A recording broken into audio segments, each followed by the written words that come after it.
We'll go ahead and get started and we'll do a little introduction. My name is Melissa McMann and I am the youth specialist.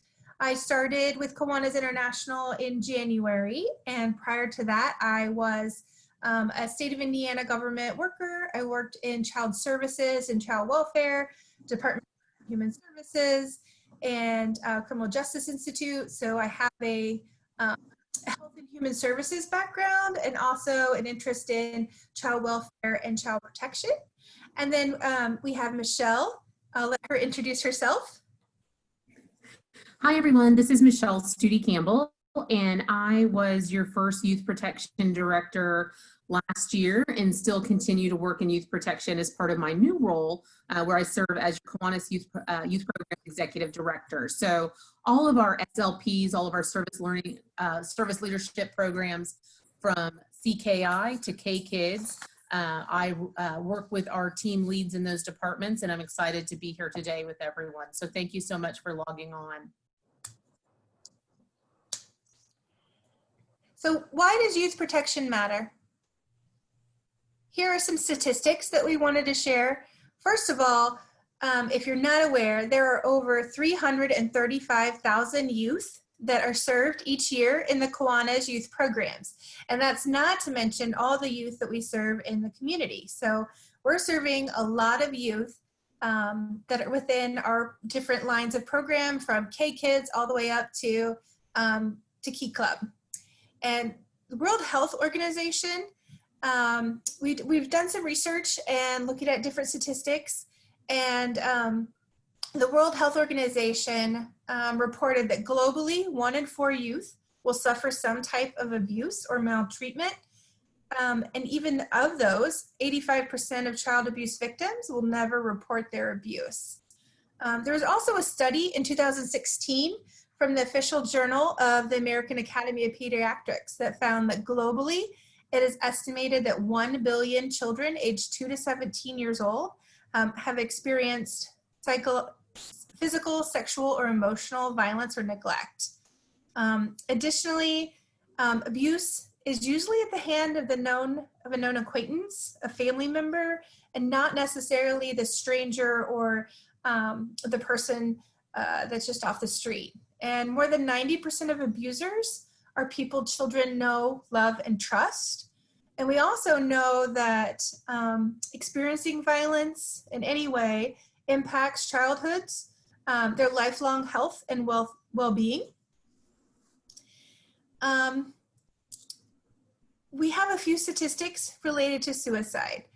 And in 2017, 13% of teens reported at least one episode of depression in the past year, compared with 8% in 2007, according to a national survey on drug use and health.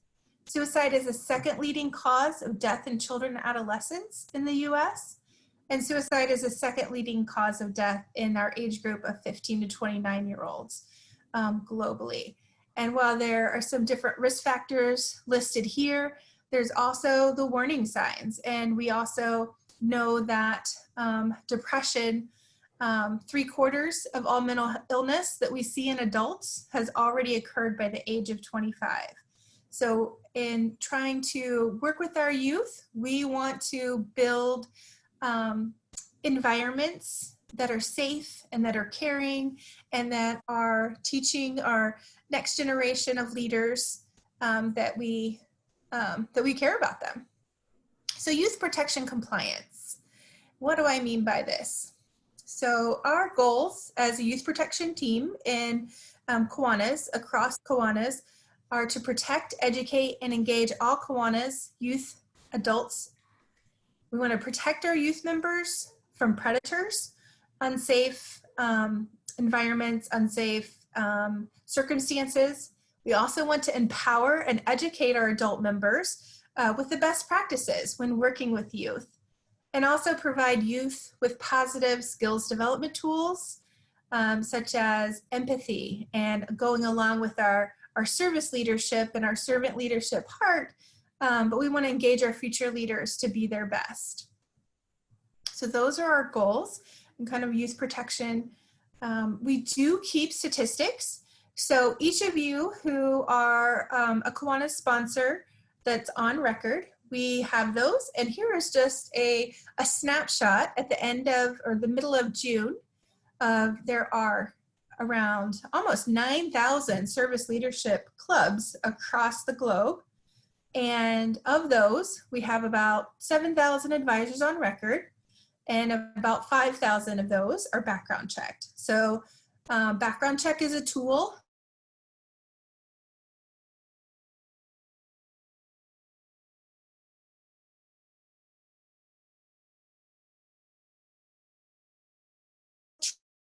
that number is related to policies and procedures, those advisors who receive that training on an annual basis. And I'll talk about that in a little bit. And if you can't hear me, or if I start to go out, I apologize, and just ping me a message. I got a message that my internet is unstable. So good old Metronet in Indiana. This is a little hard to read, sorry about that, but I wanted to break it down by district. So the last slide was a large number of 8,000. This breaks it down by the North American districts.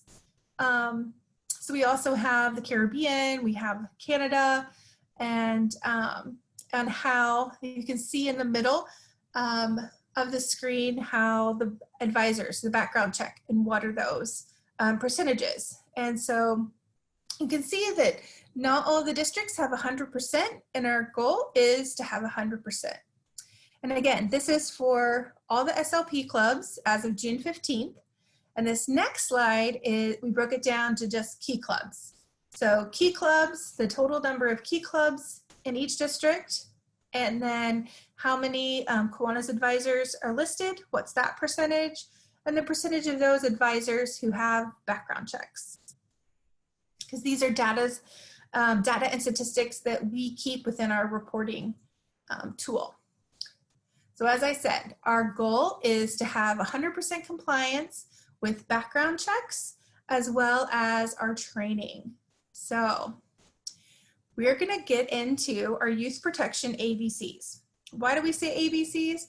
We want you to have a quick and easy way to remember youth protection. What are the different things that we're trying to promote and use as tools and skills for our youth? So A stands for accessible, high quality training. B is for background checks, and C is for culture of care. So all Kiwanis members who are working with youth must review the youth protection policies and procedures. So on our website, on our Kiwanis.org website, if you want to download a copy, it's only about 2 pages long, and this is the summary related to youth protection, and it is, I think it's number 432 out of our Kiwanis International policies and procedures. And so in the next few slides, we're going to talk about some of these individual areas, but I definitely recommend that you go and you search and you find that and download it so that you can have it for your key club. And we'll talk about a little bit more. And yes, I see a question. Are those numbers of compliance only reflected of the Kiwanis background checks? Yes. So because of our Kiwanis background checks, we are able to access when those are completed, what the expiration date is. We don't have access to all of the faculty advisors. So that's why those numbers aren't included. So another key component of high quality training and resources, just after months of trying to prepare, and we partnered and went into a training contract with Praesidium to create a unique youth protection training. So these training modules that you see to the right are primarily focused on child abuse and sexual abuse prevention, giving examples of predatory behavior or warning signs that you may see a child who doesn't want to be touched, or a child who has changed their behavior and how that could be a reflection of maybe possible abuse in their home environment, and ways that you can, as an advisor, be observant of that.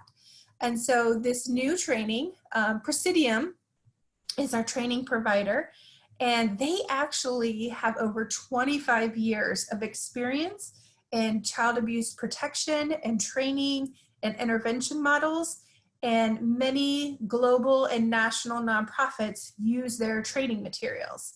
And so that's one of the reasons why we chose them. So in February, when the Board of Trustees met and we updated our policies and procedures, this is one area requiring advisors to complete advisor youth protection training, which is basically 6 different modules. They're video, they're very high quality. And then for chaperones, if you are going to be an adult chaperone at an event, say next year's Key Club International Convention, there is a chaperone modules, and we can get you set up and logged on. So for those of you who have never heard of Praesidium or have never heard of youth protection training, you might be asking, is this different than the policies and procedures that I just shared? This is different. So while the policies and procedures are related to transportation of students, room accommodations, different types of actual how the key clubs would operate in protecting youth, these modules are related to more of a broader view of preventing abuse in children. And so we did in February send out emails to Kiwanis advisors, district administrators, risk managers, and youth protection managers. If you do not have that email, you don't have your login, we want you to take the training, and you can get your login credentials. You can just request it by either contacting Praesidium or contacting myself at Youth Protection. And we will make these slides available so that you can have these contact numbers for your reference as well, because I know this is kind of going fast. You might want to, jot down the number, but if not, we'll get these slides to you. And once you do take the training, it is automatically uploaded to our Kiwanis reporting system, so you don't have to do anything. It does let you, and I'll just go on this little slide, if you can kind of see in the middle, there is an orange button that says certificate. If you want to print that out for yourself, for your records, you can do that. But you don't need to send it in to me at Youth Protection at Kiwanis International, because we get a data dump of all the folks who have completed that. Right now, we do not have our faculty advisors automatically set up, but we can add you manually if you're interested in that training as well. So let's move on and talk about social media. Social media is really big. All the youth I don't have the statistics, but I'm sure a lot of you know that the Key Club audience, they're using social media. And so here are a couple different logos of some social media that they might be using. We want to remember that in our best practices and our policies, that it is best to connect with the youth via your Key Club page, not on an individual page. And to remember that when you're sending emails to youth, that you have either another adult or it's sending it out in group. And part of the reason is just for your protection and also the youth's protection, that there's no questionable one-on-one communication or too much closeness. Also, don't post pictures of the youth on your private personal social media pages. It's one thing for Key Club pages if they have parent photo permission and the Key Club is able to use the youth photos, but in the if you need to contact or get a photo permission slip, you can call the Kiwanis International and we can get that form to you. but don't post pictures of youth on your personal page.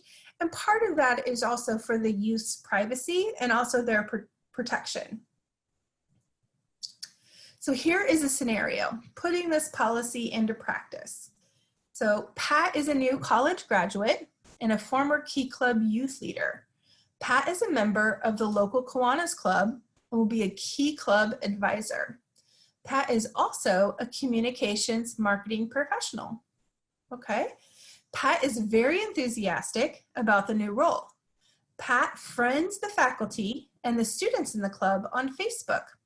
Pat posts photos of the first meeting on Facebook and Instagram and even creates a new Key Club Snapchat filter.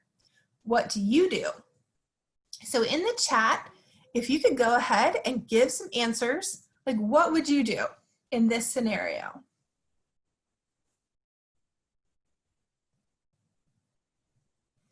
If you could just type in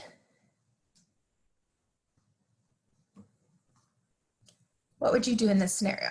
Any answers? Probably go over the youth protection guidelines. Thanks, Barbara. That's a great answer. I'll go ahead. So it really talk to Pat and warn about possible problems? Yes. So it all depends. Is Pat posting on his own page? That's not okay. But if we've got the appropriate waivers and permissions and they're using it on that Key Club page, then it's okay. Yes. Yep. And you have to explain that the role is different. Thank you, Walter. I appreciate that answer. That the role is different now and that he or she is not herself a Key Clubber. They're not peers, that they're in that leadership position. Very good. And then Sydney in the Q&A writes, I would ask him to share his passion and talent with our club editors and webmaster, which is another great idea. That is a great idea. Yes. Thank you for that. Moving on to transportation best practices. So again, you can read in detail, but the best practices is having at least 3 people in a car, students riding in the back seat, making sure that there is approval from parents and guardians, and making sure that the drivers and everyone in the car is following local law, policy, any school law or policy as well. Medication. So many of the students, when they are going to overnight at International Convention or maybe a decon convention, they may need to bring their EpiPen or they may need to bring some medication. Possession of prescription and non-prescription medications should only be allowed if there's written permission from a parent. And that is protecting the youth and you as the advisor knowing like what is allowed and what isn't allowed. So making sure that you're, asking those questions.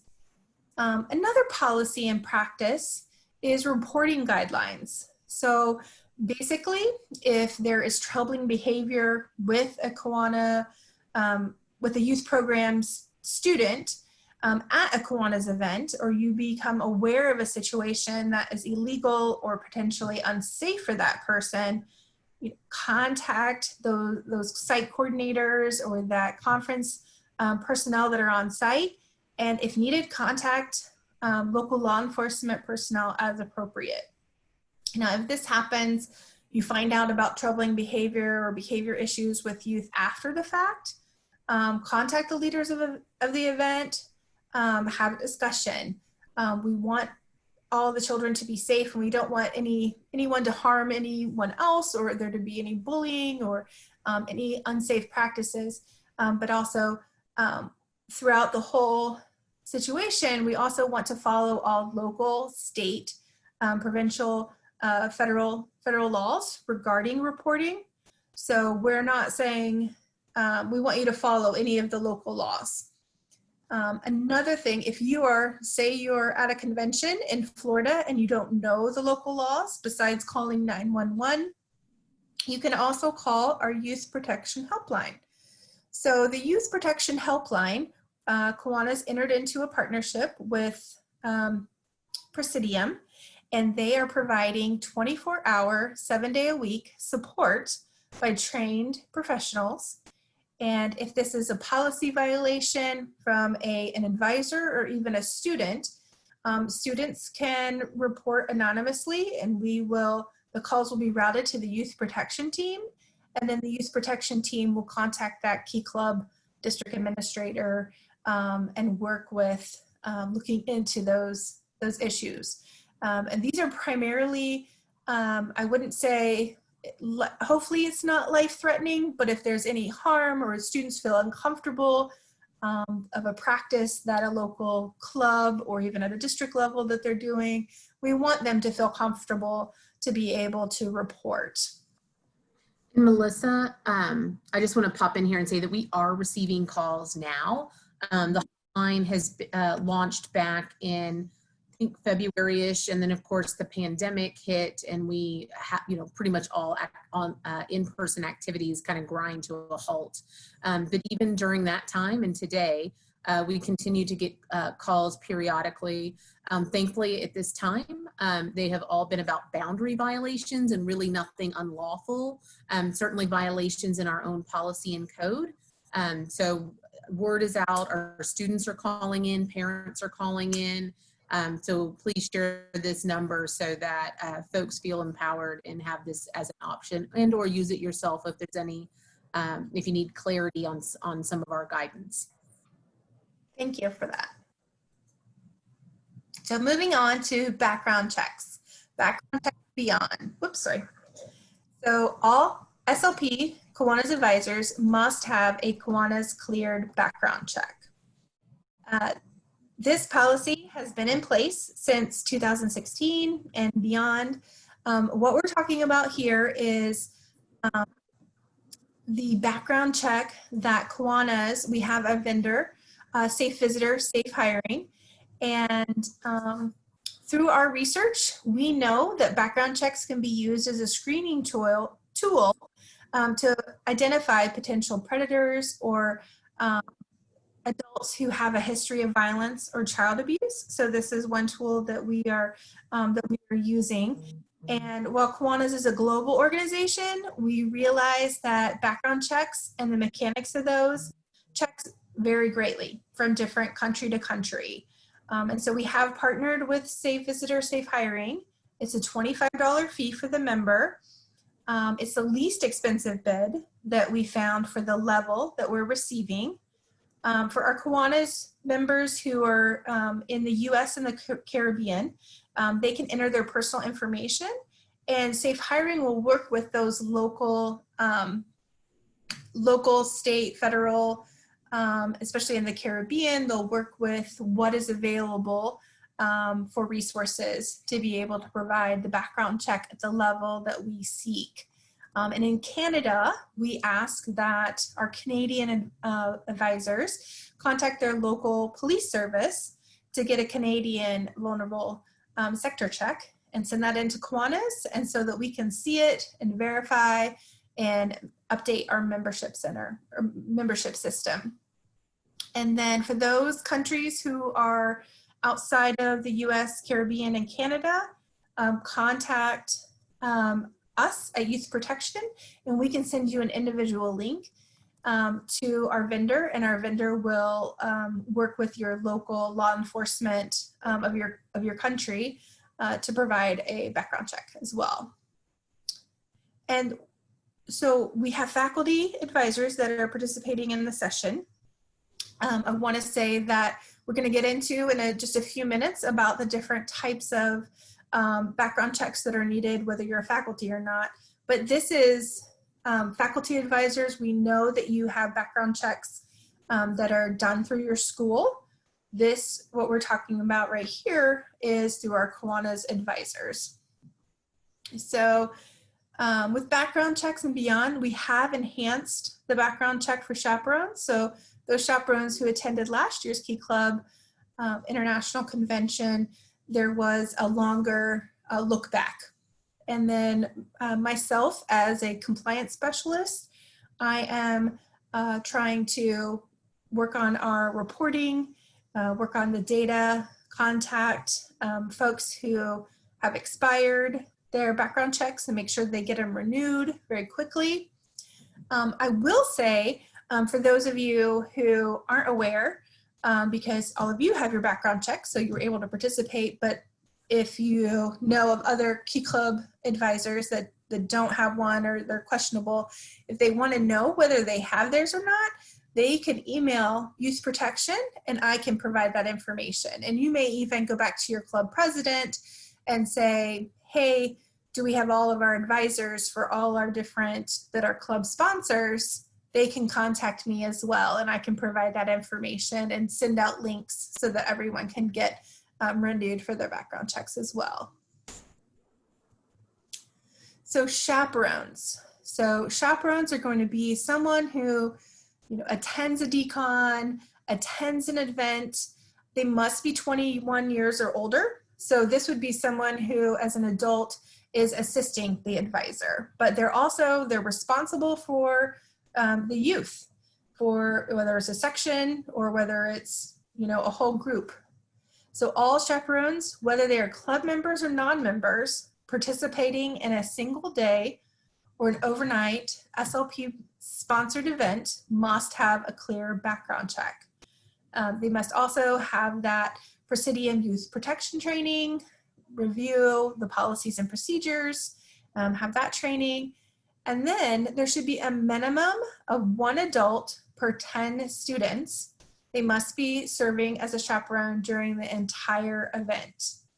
And each overnight Kiwanis sponsored youth event, so again, that weekend retreat that you have in the fall, or the summer decon event where you're going to a different city, needs to have 1 adult chaperone, must include 1 male for each 10 male youths, or part of 10. So if there's 8, if there's 7 male youths, there should be at least, has to be 1 male. If it goes over 10, then there needs to be 2 adult males. And the same thing goes for the females, that there needs to be 1 adult female for each 10 youth members, or part of 10, meaning 6, 7, that kind of thing. We also require that adults don't sleep in the same quarters, share a hotel room with the youth, unless you're a parent or unless it's a bunkhouse, say a camp retreat center or something like that in a cabin setting.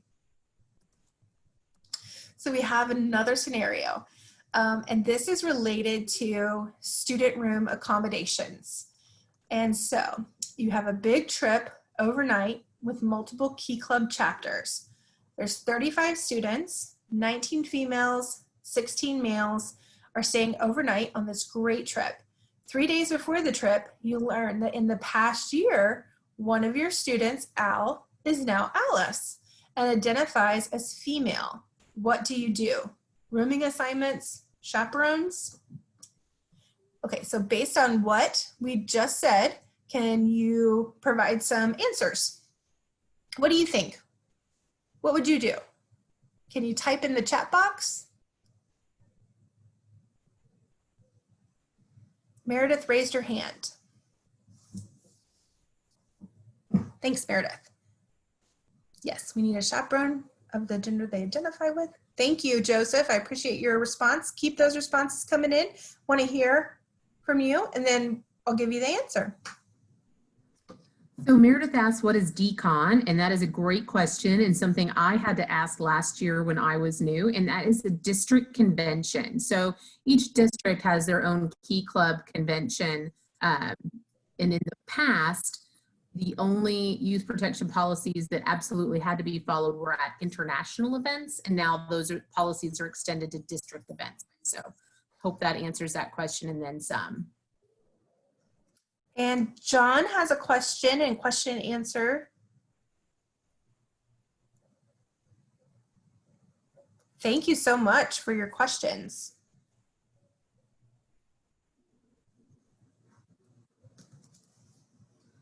Okay. John has a great question about the how do you accommodate the 1 to 10 numbers for gender, non-binary, adult volunteer chaperones and youth? And that's something that we're looking at right now. Some of our fellow youth serving organizations have dropped the gender roles or gender identification and then dropped it down to a 1 to 8 ratio. So that's what they do with UNICEF. That's what they do at some of the United or YMCA, YWCA events. And so we're taking a look at that, and we'll be talking with our district administrators coming up to get their feedback on that. Okay. So the guidelines, so in our policy 434, the guidelines for student accommodation says when planning an event, and especially those with overnight lodging, that the Kiwanis organizers should be inclusive and make reasonable accommodations for the unique needs of each student participant. So if there's a standard situation for an overnight event in a shared room by gender, students must be allowed to access housing consistent with their self-determined or gender identity. However, a student shall be assigned a room by biological sex if the student or parent or legal guardian so requests. A student or guardian may suggest alternative sleeping arrangements, such as a single room, which can be honored whenever possible. Students cannot be required to stay in a single room, so that's the required portion, but nor should those arrangements be made without the consent of talking to the student and parent. So have a conversation, ask the student what they feel comfortable with, and then, you know, go from there. And then if there are room disagreements, two different students don't like each other, those need to be addressed and resolved with the best interest of all the parties in mind. If a disagreement cannot be reconciled, no student should be forced to reside with another student, especially if they feel like they might get bullied or picked on in a room. We want them to feel safe. So also, all students must be allowed to access restroom facilities consistent with their self-determined gender identity. If event organizers choose a facility that can be adapted to accommodate requests in accordance with these guidelines, if a facility is unwilling to accept these guidelines for any reasons, then a different location should be considered. Volunteers also have an obligation to maintain student privacy and cannot disclose or require disclosure of a student's sexual orientation, transgender or gender nonconforming identity, biological sex, religion, disability, medical condition, or personal information to anyone, including other students or their parents, without the consent of students. So this particular is, you know, not calling someone out for any of these different types of characteristics and qualities. So there's a couple of questions on this one, and this is one Sure. with a lot of questions. And so a couple of the questions are, what if the students don't want a room with this new student?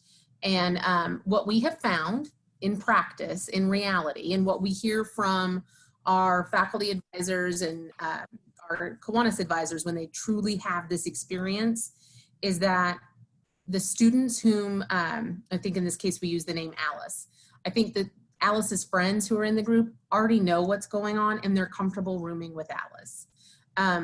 We've never had to date and reported to us, we've never had a situation where everyone refused to room with Alice. Now, if you would get that as a result, and like everyone's like, nope, not gonna do it, Alice would need her own room, and it is fair to ask that their parents or Alice pay for that as you would any student who's requesting a solo room at an event. Hope that answers the questions. Just chat me if I don't answer it. And there's a question about how would you handle a chaperone or adult volunteer with similar situation? Yeah, so again, all the guidance is to acknowledge the gender that the person's identifying with at this time. And adult chaperones shouldn't be in the same sleeping quarters as the students, as we said earlier. Yeah, and I don't think there's an obligation to tell all of the parents aware of the situation. That's a privacy issue. I think what you could do is make sure that the parents of the students who they're going to be rooming with are comfortable with the situation.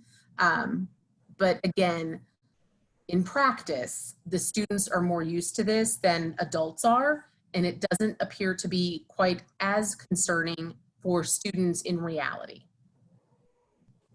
Thanks for that. So going back to some other policy updates. So overnights, events, all adults. So this is both Key Club, sponsored adults, and even the faculty members that are registered for staying overnight. So this is where the faculty advisor needs to have both different types of advisors need to have a Kiwanis criminal background check. So in the past, we've worked with some of the district convention staff in getting background checks for those chaperones. If you are a faculty advisor and you're going to an overnight event, then we do require you to have a Kiwanis background check as well. And then again, all those adults, they still need to do that chaperone training in the Praesidium Youth Protection Portal, and then reviewing the policies and procedures. We do have one caveat that parents or guardians of participating students who are not chaperones. So say my son is getting an award and I want to see him get the award at convention. I may attend the event for a maximum of 1 overnight stay without a criminal background check. So this would be, I'm not a chaperone, I'm not responsible for checking in any of the Key Club youth. I'm just there as a participant to see my son get an award. That is allowed. Now we're talking about single day events without an overnight stay. So this is a change to policy. This is something new that we're requiring all advisors registered for a sponsored Key Club event, a sponsored K-Kids or Builders Club, that they must have a background check and they must have that annual youth protection training completed. And all other adults participating in single day events must follow the policies and procedures. So we have a couple of different scenarios that kind of want to break down what we just talked about, because that kind of goes back and forth. So in scenario 1, faculty advisor only works with students on school premises for meetings and events. Your background check that the school that you're required to have for your school, you're sufficient. As long as the activities you're meeting with the students on Wednesday mornings, you're good to go with that background check. As soon as you get off a school premises and you're at that district convention, you're at that international convention in a hotel in a different city, then that is when we need you to make sure that you have your Kiwanis background check, because that falls under our liability. So, and this is all as of May 1st. So a faculty advisor will be required to have an approved background check through our vendor for all overnight stays. In scenario 3, faculty advisor, you're not attending the event, but you'll be acting as an official chaperone for any day event. So you're going to your local YMCA and you're doing a specific service project at your local YMCA. You're outside of school property and school premises. You need to have a Kiwanis sponsored background check because you're not on school property. And you'll be required to take that chaperone training via Praesidium. And so scenario 4, if you're a faculty advisor, you're not attending an overnight event, but you're attending a day event, not on school property, but you're not an official chaperone. So in this scenario, I'm attending a bake sale at the YMCA, and I'm not responsible for any youth, making sure they check in, check out. I'm just there as an observer, or say I'm just an observer of a convention, that type of thing. Then I am a faculty member and my background check is sufficient because I'm not an official chaperone. I'm just another adult But we do ask that in those situations that at that event, that making sure that the folks who are attending as adults attending, know about our policies and our protections, so that that we're keeping the children safe no matter where they are, no matter what environment they're in, whether they're safe in the local school, in your Monday morning meeting, or if it's a fundraiser, or if it's an event outside of. So here is another example of putting our policy into practice.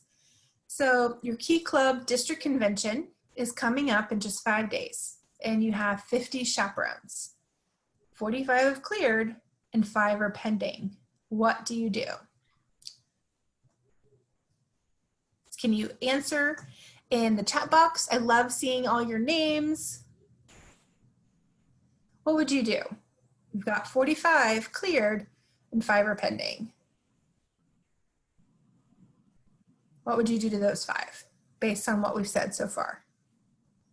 Anyone?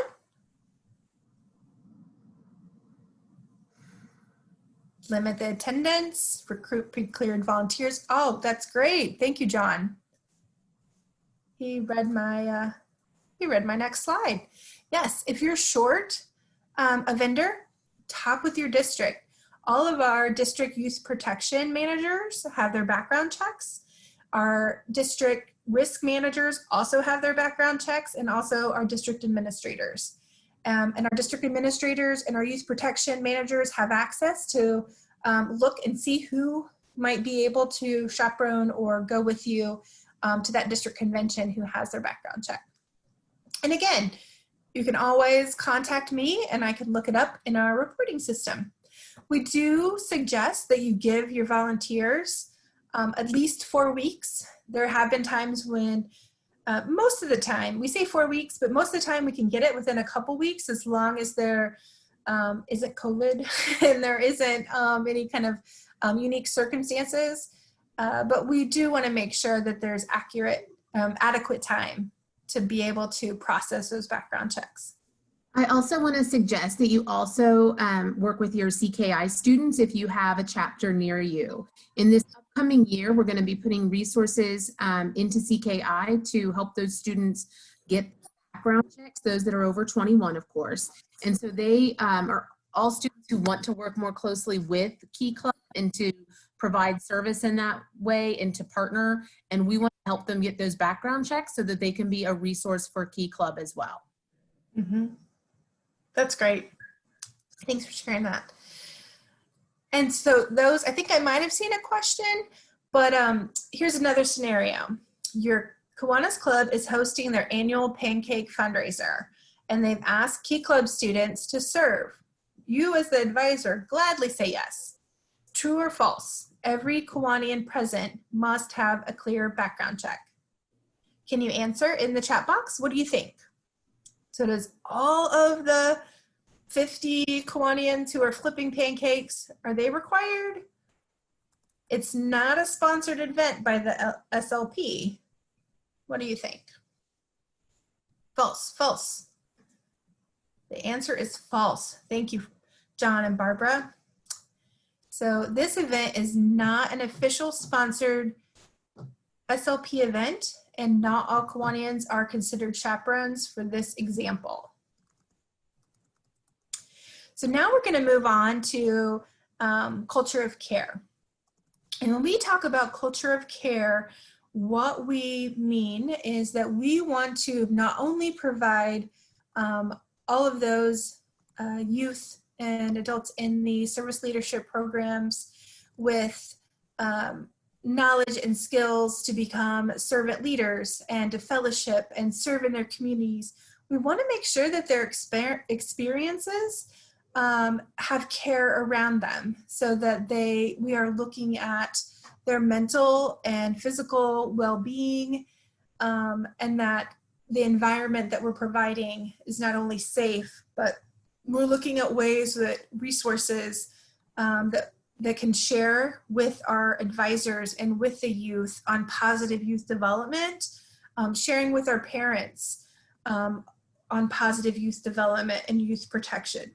whether that is, sharing ways about how to be safe online and look out for online predators, or look out for signs for human trafficking or mental health, and virtual, as our students have stayed home in the spring. We don't know what the fall is going to look like.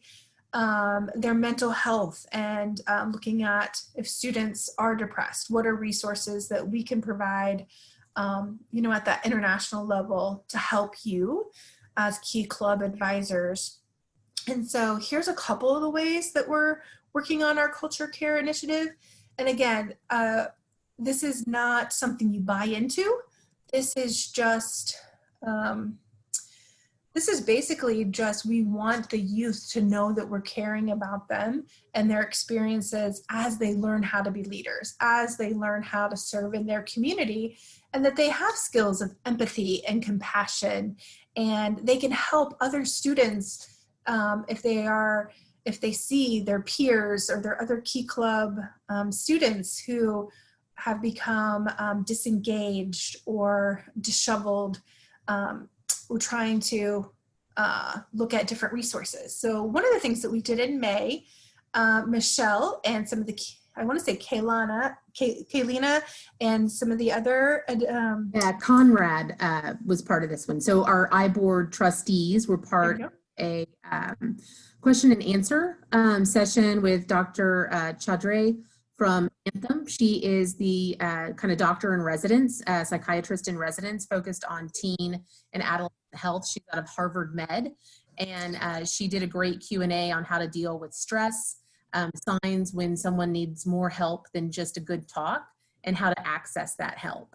And so, our key clubbers are truly school leaders, more than just leaders in their key club, but certainly community leaders and in their school community. And so we want to give them all the tools possible to help as many students in themselves as they can, because we've done some research on Gen Z, which is our current high school students and college students, and they are, by any measure, one of the most stressed and over anxious students that we have seen compared to the past couple of generations. They have a lot of anxiety. They're not afraid to talk about it, which is great. But we also want to make sure that they know they're heard and help them connect to the right resources. Sorry, that was a long answer to your one question. No, that's great. No, and again, so we have our helpline again, but if you want to talk about the workshops that Burton's doing right now during this Key Club conference. Yeah, so another thing we're doing is we're launching the Culture of Care Champions, and oh my gosh, we were blown away. So right now it's a 4-part series. Our students started yesterday with 2 courses, and then there's 2 today. And at the end of that, if they've completed all 4 courses, they will receive a certificate and then be enrolled in the upcoming year in about a quarterly or so continued education and webinar on these topics.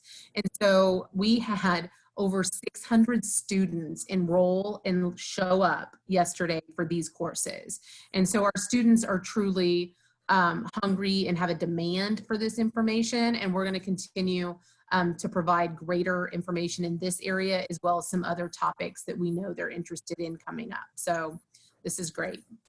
And some of the topics that that Burton was presenting on are talking about healthy relationships and healthy boundaries within the relationship, whether peer-to-peer or sexual dating violence or dating relationships, and also bystander intervention. Like, how do you be an upstander in your school, in your community, making a change and speaking up when you might see peer-to-peer violence? So great question about the helpline and how do people even know about it. The helpline is listed on every single one of our Kiwanis web assets. On the homepage, you'll find it. We're also putting almost like a full page ad, I would say, Melissa, in the advisor books that are going out, as well as student handbooks. Mm-hmm. And we'll have that electronically as well. We're really working on, as soon as we wrap up this little summer leadership conference that got way bigger than our dreams, which is awesome. Next week, we will be hard at work in moving as many of our paper assets. You all know that you get a big mailing every year You'll still get that mailing this year. It's going to be a little lighter. We're moving all of those assets plus others into electronic format on our website. You'll be able to access everything from the Key Club website, including updated training, some new curriculum that you can use, sample agendas, more resources. So if your school doesn't go back and you have to meet online, some more things that you can do from home to stay connected and to move our students forward, although we may not be meeting in the traditional way. And this is just a quick advertisement that Youth Protection Awareness Week is coming up this year in October. We've moved it from September to October into our new fiscal year, 5th through the 9th. So keep an eye out for different tips and different webinars that we're going to be offering and trainings during that week. And then we'll have questions. So if you have any questions that you didn't feel comfortable entering into the chat box right now, totally understand. Anything related to background checks, email me at thebackgroundchecks@kiwanis.org. As we said, our policies and procedures are on the Kiwanis website under Youth Protection, plus some other resources. And we also plan on this summer, I'm hoping to upload some recorded recordings on there as well, some of the webinars that we've been doing on the trainings. And if you are questioning whether or not you have access to a Praesidium login, you want to take the training, you can contact me at Youth Protection and I will send your login information so that you can log into that website. It's real easy. So, any asking who the second Melissa is? That's me. This is Michelle. Not sure what happened. It's Michelle Studi Campbell. I'm your Kiwanis Youth Program Executive Director. And then Melissa, can you click back to the gender identification policy? Someone asked that they said they can't find the full policy online. And I think is it for something policy? 434?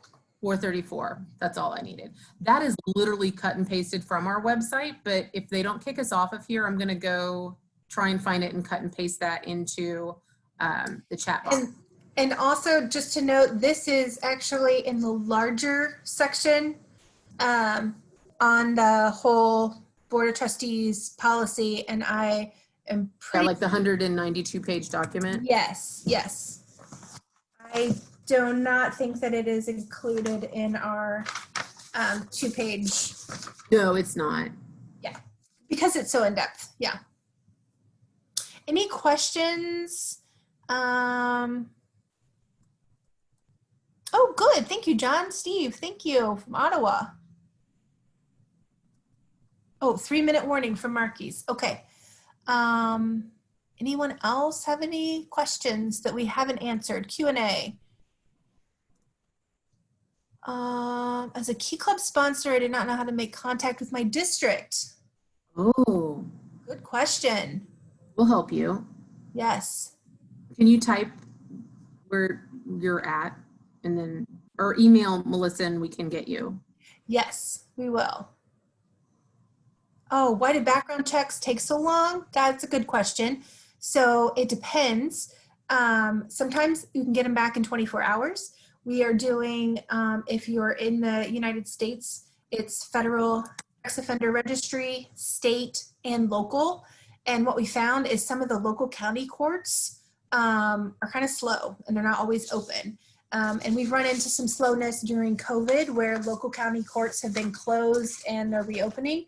But again, if you haven't gotten your notice that you're cleared, email me and I can investigate and submit some inquiries. I put my email in the long question box. Thank you. Okay, I think we need to get going. We're gonna send the slides as soon as this is over. We'll probably do a wrap-up email next week to everyone. We'll send out something specific to advisors as well as our students with all the links to get you where you need to go.